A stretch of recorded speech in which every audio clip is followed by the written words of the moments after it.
Eh ako minority leader eh. Hindi ako member ng rules. Ex officio eh.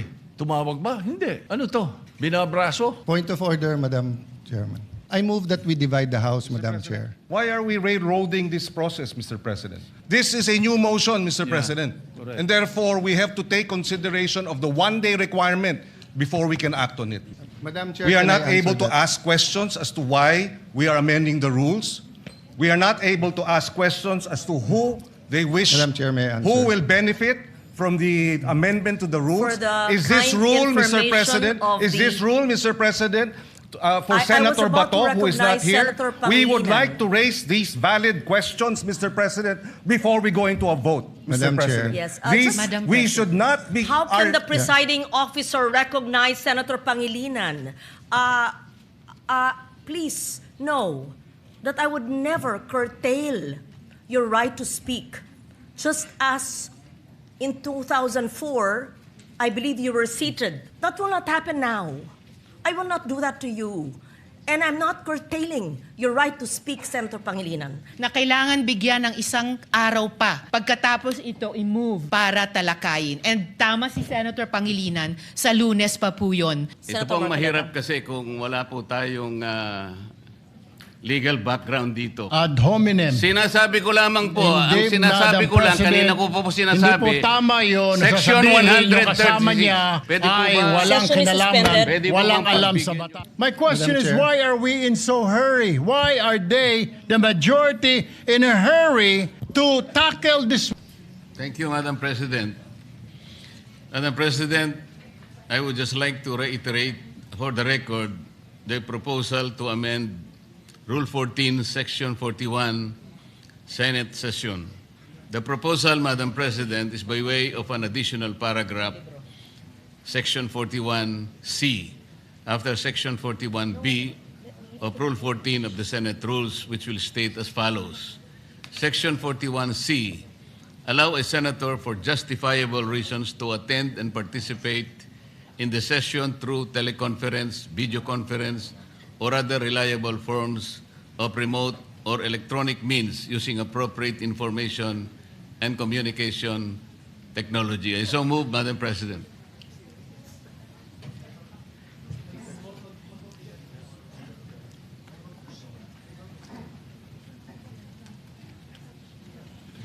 We take note of the motion of Senator Rodante Marcoleta. I recognize Senator Ping Lacson. Yes, thank you, Madam Yes. President. This is a parliamentary inquiry. What is the status of the motion introduced by the Honorable Marcoleta last May 11? Has it been referred to the Committee on Rules? I am told that it's been referred to the Committee on Rules, Majority Leader. Okay. Yes, it has been referred to the Committee on Rules, and that's why in this particular deliberation, the Committee on Rules is giving it back to the floor for a plenary action, Madam President. Thank you, Mr. President. Has the Committee on Rules been constituted?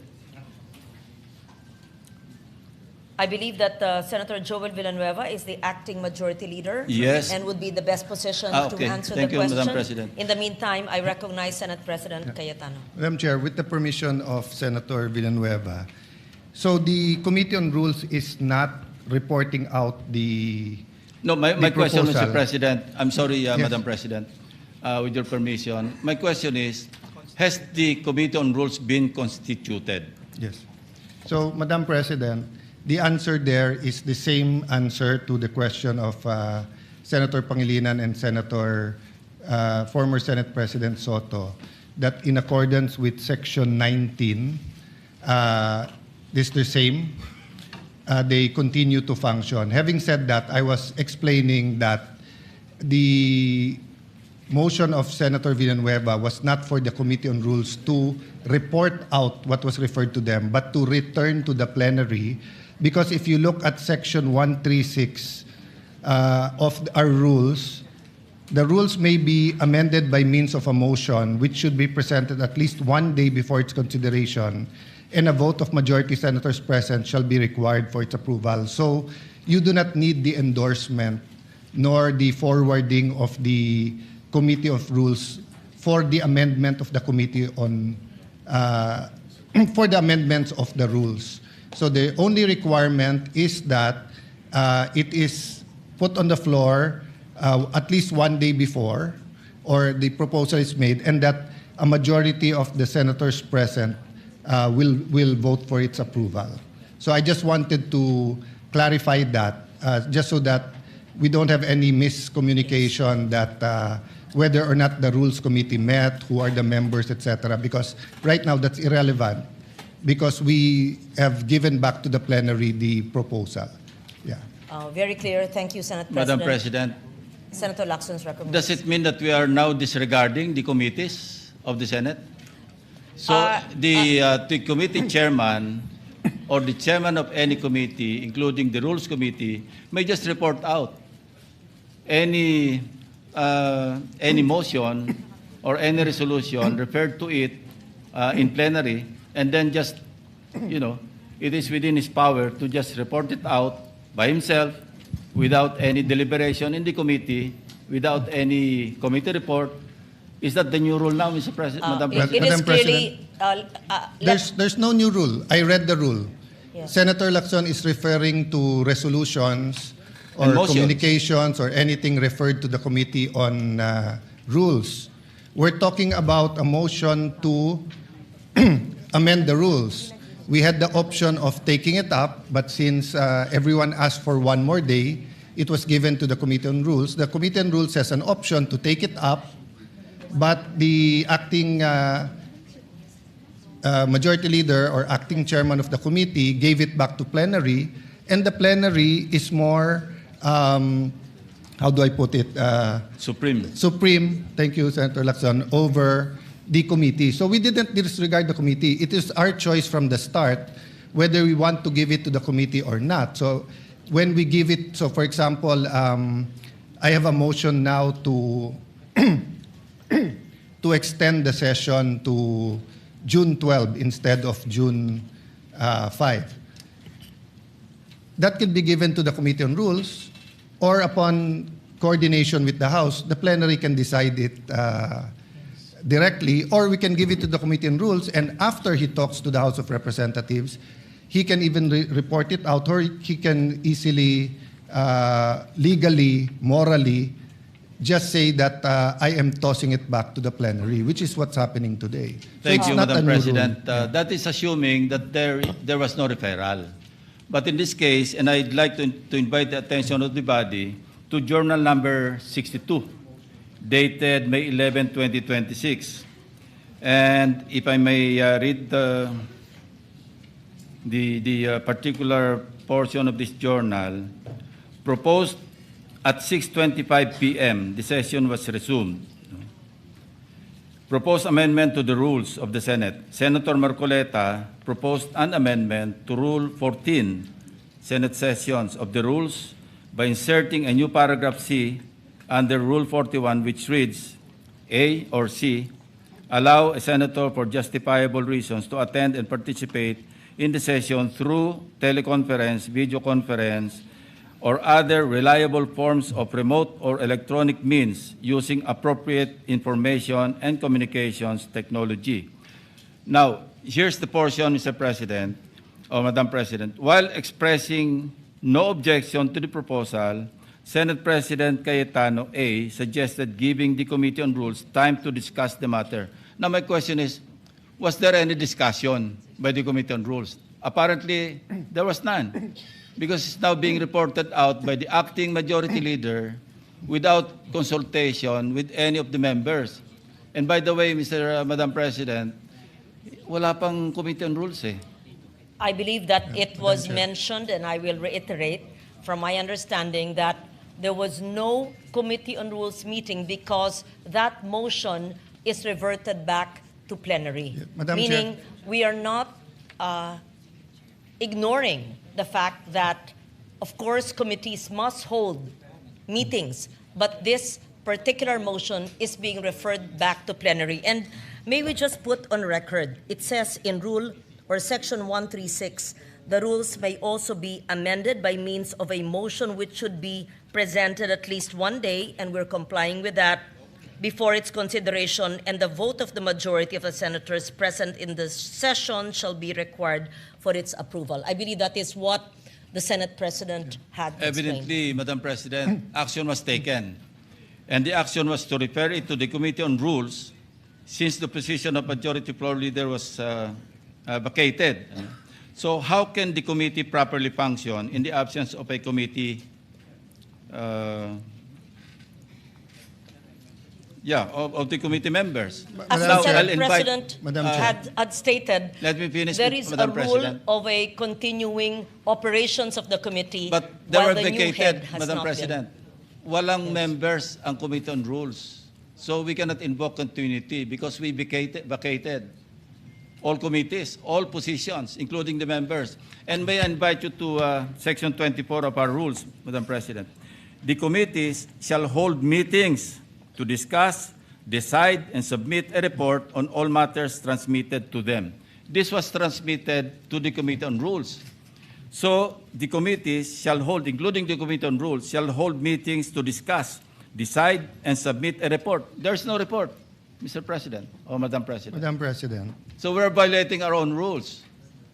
been. We recognize Senate Yeah, President Cayetano. Mr. President, the chair already made the ruling, and it's not appropriate to argue with the chair because, as explained to Senator Lacson, the committee did not report it out. He read the journal of May 11, but he did not read the motion of Senator Joel today. His motion today was pursuant to Rule 136 of the rules, a motion to amend the rules, meaning if Joel was no longer the majority leader, if I was the majority leader now, or even an ordinary member, that motion was carried. No one objected that we take it up. Because, Madam Chair, we're bringing it back to plenary. So natural po, walang discussion sa Committee on Rules. Kasi wala naman po sa rules natin na kailangan i-discuss sa Committee on Rules. We did that on May 11 so that everyone will have an opportunity to study the rule. It's a very simple amendment. So we should go to the discussion of the amendment if anyone is objecting to the amendment. But definitely, the right to propose an amendment is a right guaranteed by our rules. Senator Marcoleta has an amendment. We should go to discussing the merits or demerits of having that rule. You already ruled that it is proper for the plenary to take it up. So may I request or move that we, if there are any objection, we discuss their objection. I'm objecting. That's the effect of my manifestation, Madam President. I'm objecting because I'm invoking Section 24 of our rules. And as I read into the records, the journal of May 11, 2026, na-refer po ito sa Committee on Rules. And there was no discussion. Action was taken actually by this body. Then, Madam Chair, if there's an objection, may I move that we divide the House? Point of order, Madam President. On that issue, not on the issue of whether or not the rule is good. Your issue is whether or not it's proper to take it up on the floor. The position of the majority is that there's no rule being violated, so we will vote. The presiding officer has already ruled, but the gentleman continues to object, so we have to vote on it. Mr. President, We're not objection. voting on the amendment yet. Objection. We're voting on whether Yes. the amendment is proper or not. Yes, interjection, Madam President. Yes, Minority Leader Senator Soto. We will have to support that resolution or thinking of Senator Lacson, which is we did not constitute the Committee on Rules. So what are we discussing right now? I suggest that we constitute the Committee on Rules and discuss it there. How do I know this? Ako minority leader hindi ako member ng rules. Ex officio Tumawag ba? Hindi. Ano to? Binabraso? Point of order, Madam Chairman. Where in the rules does it say that an amendment has to pass the Committee on Rules? Section 24, Madam President. Anong sabi po sa Section 24? The committee shall hold meetings to discuss, decide, and submit a report on all matters transmitted to them. Madam And this- Chairman, that's thank not you. the rule. The rule Yes. is 136. 136. Can you So- please, for the third time, may we request the Senate President to read into the record The rules Rule may be 136. amended by means of a motion which would be presented at least one day before its consideration, and the vote of the majority of the senators present in the session hall shall be required for its approval. So I respect their objection. But how do we determine objections in this Senate? We vote. So if there is an objection, they have already explained their position. We have explained our position. I move that we divide the House, Madam Chair. May I, Mr. President? We are several members of the minority here, and only Senator Lacson has spoken. Why are we railroading this process, Mr. President? Madam I have a Chair. number of issues that I'd like to raise regarding this motion, Mr. President. They are citing Section 136, assuming, for the sake of argument, that their position is correct.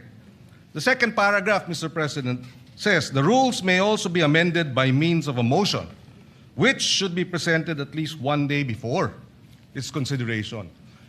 We submit, Mr. President, that the earlier motion that was entered or was referred to the Committee on Rules. This is a new motion, Mr. President. correct. And therefore, we have to take consideration of the one-day requirement before we can act on it, Mr. President. And that should be, if not tomorrow, because we don't have any session tomorrow, that should be on Monday, Mr. President. Madam Again, President. let me reiterate. The rules may also be amended by means of a motion, which should be presented at least one day before its consideration. We submit that the motion that was mentioned last May 11 was referred Yes. to the Committee on Rules. Yeah. This is a new motion, Mr. President, that is being presented on the floor, which requires that it be presented one day before it is considered. And therefore, we have to consider this motion on Monday, Mr. President. Madam As President. explained by the acting majority leader, the motion of Senator Marcoleta has been brought to the plenary, and Referred. both the majority and the minority had mentioned Rule Section 136, and it says that the vote of the majority of the senators present in session shall be required for the Madam approval. President. I believe that this rule has been mentioned more than 5 times. Madam President. I may- believe also that the interpretation of the rule is different. So I take note of the manifestation of Senator Pangilinan. may, Mr. President, may- if I may just continue, Mr. President. All in previous... Senator In- Lacson in- actually has the floor. Yes, I with the still have permission the of floor, Senator yeah. Lacson. Senator Mr. Lacson has the floor. But May would- we continue with the manifestation of Senator Lacson, and then Yeah. after him, he will yield to Senator Pangilinan. Madam President, the invocation of the Senate President of Rule 136 is premised on the assumption that there was no action taken. But we took action. We referred it to the Committee on Rules. So Section 24 now applies, Madam President. You're going to just ram down our throat something that numbers can dictate, Madam Mr. Chair. President. Yes, Senate Yes, President Madam Chair. Cayetano. First of all, we're just repeating the arguments. I respect his argument, but I disagree with it. Secondly, they've used already 3 words: ram down their throat, railroaded, binabraso. In this democratic institution, when we disagree, we vote. When we have rules, we follow the rules. The particular rule in amending the rules is 136. We're following that. So why are we using unparliamentary language to express or try to provoke the kind of argument we don't want between the majority and minority? You have your opinion, we respect that, we have our opinion. So how do we resolve that? By voting. Now, if you think we violated the rule, then go to court. But we do not think that we violated the rule. It is very clear. So my point of order, Madam Chair, they're out of order by insisting that there's another rule except for 136. So I move that we vote on it, Madam President. We divide the House. Objection. Objection. If there's an objection, then we vote. So may we proceed with the President. vote, Madam President? Mr. President, I was earlier, it was the manifestation of the presiding officer, the Madam Chairperson, that after Senator Lacson, I be allowed to speak, Mr. President. Are we now curtailing my right to speak, Mr. President? Madam Chair, We are can I not answer able to that? ask questions as to why we are amending the rules. We are not able to ask questions as to who they wish, Madam Chair, may I answer? who will benefit from the amendment to the rules. For the Is this kind rule, Mr. information President? of Is the- this rule, Mr. President, for I was Senator about to Bato, who is not recognize here? Senator We would Pangilinan. like to raise these valid questions, Mr. President, before we go into a vote, Madam Mr. Chair. President. Yes, These, Madam we President. should not be... How can the are- presiding officer recognize Senator Pangilinan? Please know that I would never curtail your right to speak. Just as in 2004, I believe you were seated, and I was a vice presidential candidate of FPJ then, and my microphone was closed, and my right to speak was closed, was not given. I remember that time now, and the word noted was said to me. That will not happen now. I will not do that to you. And I'm not curtailing your right to speak, Senator Pangilinan, except that you were speaking at the same time. And I was about to recognize you because Senator Lacson had the floor. Thank you, Madam President, for So that I just wanted to clarification. be clear on record because I If- recognize you're being emotional, but it will go on Senate record that the presiding officer was curtailing your right to speak.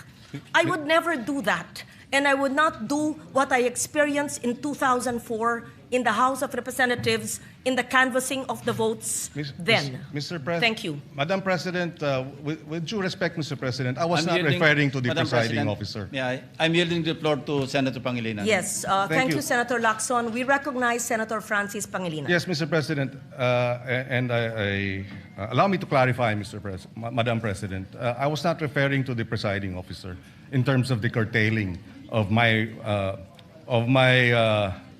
right to speak and to raise questions, Mr. President, because it was the Senate President who was moving to divide the House, Mr. President, without sufficient debates. Mr. President, this is the first time I'm going to experience this in a long time wherein debates are now being curtailed because there's a Since you're motion not to being divide the curtailed, House. we would like to hear your objection to the motion. Thank you. Mr. President, there are a lot of questions that have to be raised as to why this amendment to the rules is being undertaken at this time.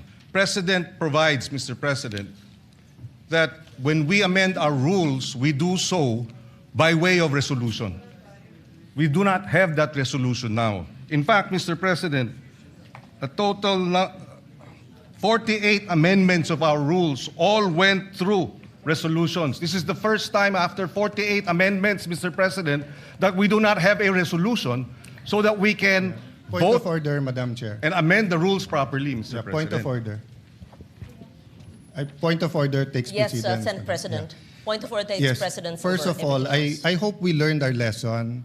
Senator Pangilinan already apologized to Senator Padilla, then now you're shouting at us. No? No, the record will show, nakatape naman eh. Ang taas-taas ng boses nyo eh. Di ba? You were shouting at kaya nga hindi magkarinigan. Now, what's my point of order? We are not discussing the merits yet of the amendment. No one's curtailing your rights because wala pa tayo dun eh. Ang pinagbobotohan natin ngayon, kung pwedeng i-take up sa floor o hindi. Yun ang itinatake up natin. And the arguments have already been laid out. And Senator Pangilinan and I were together in 2009 where we had debates here where Senator Enrile did not even allow amendments. And then we voted. It depends on every issue, Madam Chair. There's no specific rule of the amount of time. I was asking the gentleman about certain issues in one resolution. He refused nga for further interpellation and said it's time to vote. They were the majority. So, Madam Chair, we're here. We're willing. Senator Marcoleta is ready to take questions. Ang pinagbobotohan lang po natin ngayon, simple lang. Whether or not we can take, whether or not the proposal to amend the rules is in order. Yung pa lang ho. Yung specific amendment, sino magbe-benefit, paano magbe-benefit, etc. We support the right of Senator Pangilinan to ask questions, pero wala pa tayo dun eh. So, again, may I raise the previous question, Madam Chair, the point of order, the parliamentary reason. Go ahead. Be given the right Madam to speak. President, kanina pa po here. ako nakatayo dito at I need to nagtataas ng speak kamay. because I am the movant. Senator Madam Rodante President. Marcoleta. Thank you, Madam And then we President. hear Senator Risa Ontiveros. Thank you, Madam and Senator President. Problema Erwin natin, Tulfo. Madam President. Yes, The proceed. Senate President invoked Section 136, Paragraph 2. Kung babasahin po natin ito, Madam President, napakasimple lang. Ito pong Section 136, Paragraph 2, is a special provision in precisely amending our rules. Yung Section 24 po, this is a general rule. Kung mapapansin po ninyo, it presupposes that it will take up all the bills referred to that committee. General po yung function niya. 136, second paragraph, is a special provision. Sa principle po ng batas, yun pong special provision takes precedence over a general provision. Yun lang po, basahin po ninyo. Hindi nga po, it will not even take one day because this is not a new motion. Kung mapapansin nyo, ni-reiterate ko lang po ito eh. It was already moved last May 11 pa po. So that is even more than one day. So who is talking about one day here? Ang pinag-uusapan po natin, unless we respect Section 136, ang linaw-linaw po, it talks about the rules may also be amended. Diretso po ito eh. So this takes precedence over Section 24. Simpleng-simple lamang po ito eh. Madam President. Thank you, Senator Marcoleta. We recognize Senator Risa Ontiveros. Salamat, Madam President. Meron din po akong substantive na interpellation sa motion ngayong araw na nire-raise o itatalakayin ni Senator Marcoleta yung text na pinamudmod ni Senate President sa atin ngayong hapon. Pero una, gusto ko pong segundahan yung sinabi ni Senator Pangilinan. Bagong motion ito, Madam President. Bakit po? Sa ilalim ng Section 24, ni-refer yung unang mosyong binanggit ni Senator Marcoleta noon sa Committee on Rules. Ngayon kung sasabihin na ibinalik yung mosyong iyon, yung unang mosyon ni Senator Marcoleta sa plenary, sino ang gumawa nun? Dapat ang Committee on Rules. Na-initiate na po ang prosesong iyon alinsunod sa Section 24. Hindi pa nga po nako-constitute ang Committee on Rules. Wala pa nga pong minority contingent sa Committee on Rules. So wala pang body na pwedeng ibalik yung unang mosyon ni Senator Marcoleta sa plenary. Kaya ko sinusugundahan ang sinabi ni Senator Pangilinan. Ito pong mosyon na gustong talakayin ni Senator Marcoleta at pinamudmod ni Senate President sa atin, bagong mosyon po siya. Kung kaya't nag-a-apply po ang Rule Section 136 na kailangan bigyan ng isang araw pa pagkatapos ito i-move para talakayin. And tama si Senator Pangilinan, sa Lunes pa po yun, Madam President. Salamat, Madam President. Madam President, without giving meaning to anything, ito Senator pong Marcoleta. mahirap kasi kung wala po tayong legal background dito. Kaya sinasabi ko na nga po, hindi po bagong motion ito eh. Hindi siya bagong motion. Kasasabi ko lang po, May 11, minub ko na po ito Madam eh. Sino po President, magsasabi na bagong motion? point of order. Ad hominem. Sinasabi ko lamang po, ang Hindi, sinasabi Madam ko lang, President, kanina ko po sinasabi. Hindi po tama yun. Section Sasabihin yung kasama 136. niya Pwede po ay ba? walang Session is kinalaman, suspended. Pwede po walang bang alam sa pagbigyan batas. To the two senators. Assumed. Madam Chair. Yes, Senator Cayetano. I'm listening to the two senators and as I mentioned kanina na wag na tayong gumamit ng brasuhan etc. And I see the point of Senator Risa, but I'm also listening to Senator Marcoleta. It's kumbaga sa libro, iba yung love language, but I don't think they're meant to be any offense. Having said that, we're only discussing whether we will take up the amendment or not. And we have